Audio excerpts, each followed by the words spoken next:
High in the Swiss Alps, a place exists that time seems to have forgotten.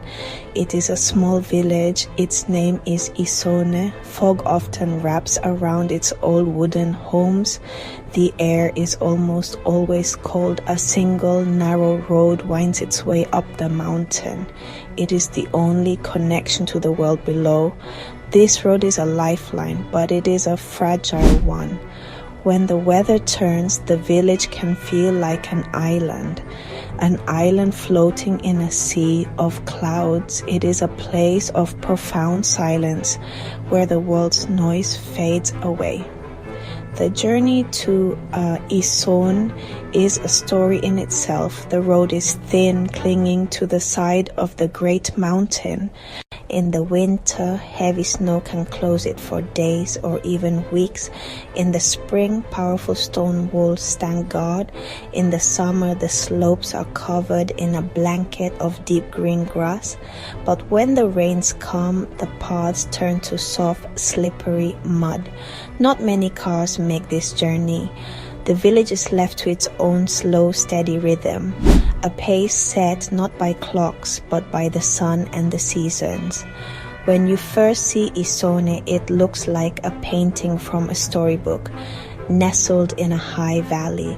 The mountains rise up around it like ancient guardians, immense and silent, their peaks often hidden by low-hanging clouds. The houses are clustered together, made of dark wood, grey stone, looking as if they have grown from the earth itself. Smoke curls from the chimneys, a sign of life, a sign of warmth in the cool, thin air. The village feels very, very far from everything else. The air here is different, clean, sharp. You can feel it deep in your in your lungs. The sounds are different too. No hum of traffic, no distant sirens. Instead, you hear the wind. It whispers through the tall pines, sighs around the old houses, the distant call of a bird, the gentle metallic sound of a cowbell. When gloomy weather arrives, Isone becomes another world. The clouds descend and settle like a soft grey blanket. The light becomes dim and diffused. Colors soften, sharp edges blur. The world shrinks. The air grows heavy with moisture. It smells of damp earth, wet wood, and the cold stone of ancient walls. Sounds change in the heavy air. They become small and distinct. A dog's bark does not travel far. Footsteps on gravel ring clear. From the center, the church bell rings, muffled, close, and comforting. Inside the old houses, life turns inward. Small windows glow, beacons in the grey afternoon. Families gather around wood-burning stoves. The crackle of the fire is a constant, comforting sound. Warmth pushing back the damp.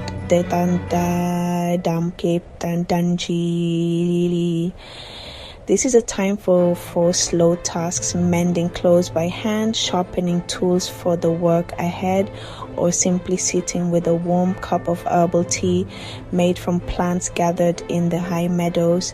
Daily life is tied to the land. Most keep a few sheep or cows. They provide milk, wool, and cheese made by methods passed down through generations.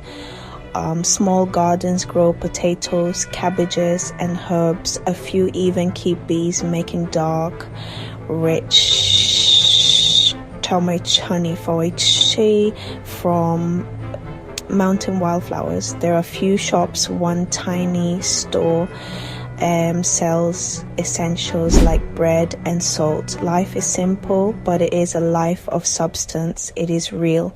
The village church stands at the heart of Isone, its stone walls thick with moss, its bell tower rising toward the grey sky.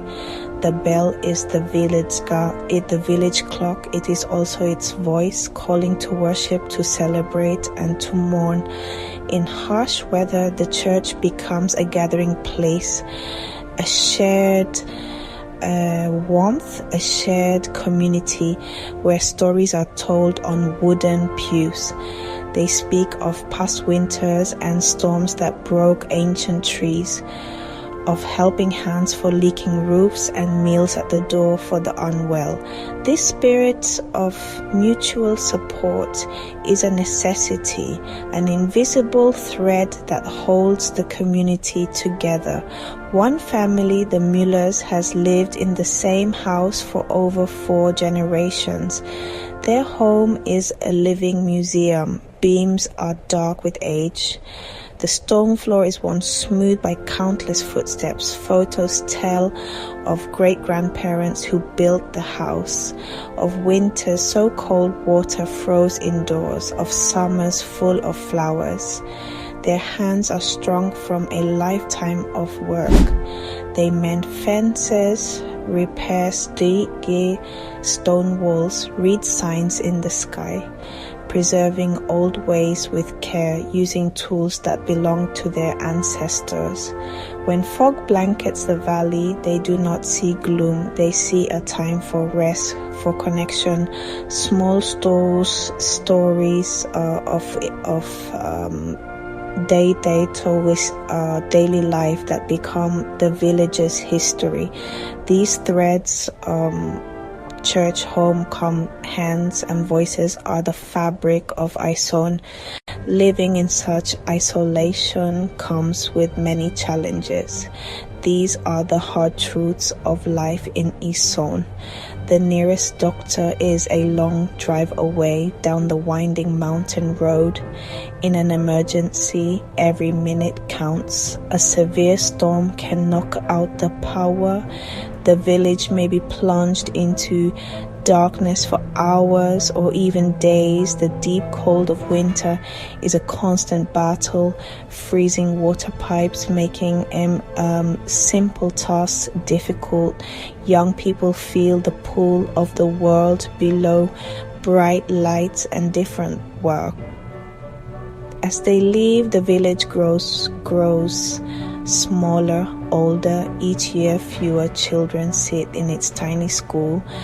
A quiet worry remains, yet for those who stay, the rewards are immense, measured not in money, but in something deeper. The profound quiet, the clear night sky where on a moonless night the stars burn like silver on deep velvet, the Milky Way a luminous river. The natural world is powerful and untamed. The mountains, a constant presence, changing with the light, with the weather, with the seasons. In gloomy weather, a different beauty appears. Deep green moss on old stone, silver threads of lichen, fast cold rivers, crystal water, pure air. Many say they can breathe more easily, more fully. They feel a connection to the earth hard to find elsewhere. This village holds on to its old ways with a gentle strength. Here knowledge is passed not in books but through hands and voices. People mend their clothes, cook on wood-fired stoves, know every plant on the high slopes, what heals and what becomes tea, wisdom born from listening to the land. But Isone is not frozen in the past. It is a place of quiet creation. A young artist paints the mountains, deep blues and grays of stormy weather. A baker from the city shapes loaves with a sourdough starter decades old. On summer evenings, a small inn opens. Locals and visitors gather under warm lights. Someone strums a guitar. Music drifts into the cool night air. The most isolated village in Switzerland is both fragile and incredibly strong. Gloom turns the focus inward to the warmth of the hearth and the strength of community. If you find yourself in a place like this, walk slowly, listen, bring your respect and leave only the softest footsteps.